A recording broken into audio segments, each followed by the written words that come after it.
मैं एक नए घर में शिफ्ट हुआ हूँ जो बहुत ही पुराना है। घर नहीं बल्कि ये हवेली है।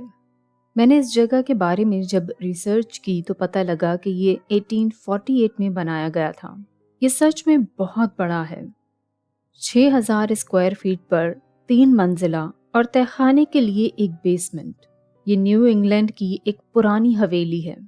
इस हवेली की जो ज़ाहिर है बहुत पुरानी है, कई बार कंस्ट्रक्शन की गई है और इसमें हर बार नए आने वाले ने चेंजेस करवाई।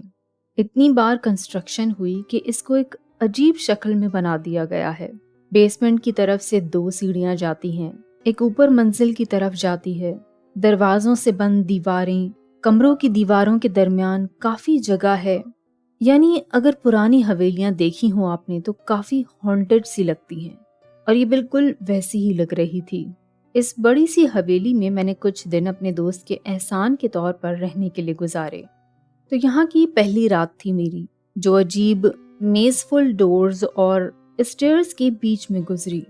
और यहाँ पहले दिन ही मेरे साथ कुछ ऐसा पैरानॉर्मल हुआ जिसने मुझे खौफजदा कर दिया। मैं बता दूं कि मैंने कभी स्लीप पैरालिसिस के अलावा और कुछ एक्सपीरियंस नहीं किया, लेकिन पैरानॉर्मल पे मैं यकीन रखता हूँ। मैं बैक पोर्च में स्मोकिंग कर रहा था। ये मेरे सोने की पहले से रूटीन है, यानी आदत है मुझे इसकी। स्मोकिंग करने के बाद मैं अपने कमरे में किचन के रास्ते होते आया और वहां से बाथरूम की तरफ गुजर गया, क्योंकि ये रास्ते इसी तरह कनेक्टेड थे। सब कुछ ठीक था, नॉर्मल था। वहां से बाथरूम से होके मैं अपने कमरे की तरफ चला गया, जो कि बहुत ही बड़ा है, लाइक डाइनिंग रूम। मैं अभी नहीं सो रहा था क्योंकि मैं मूवी देख रहा था। मैं अपने कमरे में जाग ही रहा था। रात के 2:30 बजे और मुझे फिर से वॉशरूम आया तो मैं उठकर हवेली के लंबे लंबे रास्ते से चलता हुआ बाथरूम जाने लगा।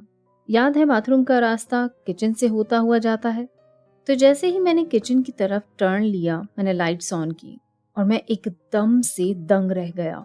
मेरी जान तो जैसे हलक में आ गई थी। हर कैबिनेट, ड्रॉअर पूरी तरह खुले पड़े थे। मैं एक सेकंड के लिए वहां जम सा गया और सोचता रहा कि कहीं ये मुझसे तो नहीं हुआ, लेकिन फिर खौफ से तेजी से बाथरूम की तरफ भाग निकला।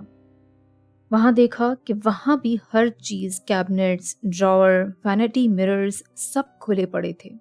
शावर कर्टेन्स भी नीचे हुए हुए थे, जो लास्ट टाइम मैंने शावर लेकर ऊपर कर दिए थे। ये सब मुझे बहुत क्रीपी लगा। मैं वहीं सब वैसा का वैसा छोड़ के किचन के रास्ते होते, आंख बचाकर हर चीज से तेजी से अपने कमरे की तरफ चला गया। मैं सारी रात अपने बेड पे बैठा जागता रहा और बस सुबह होने का इंतजार करता रहा।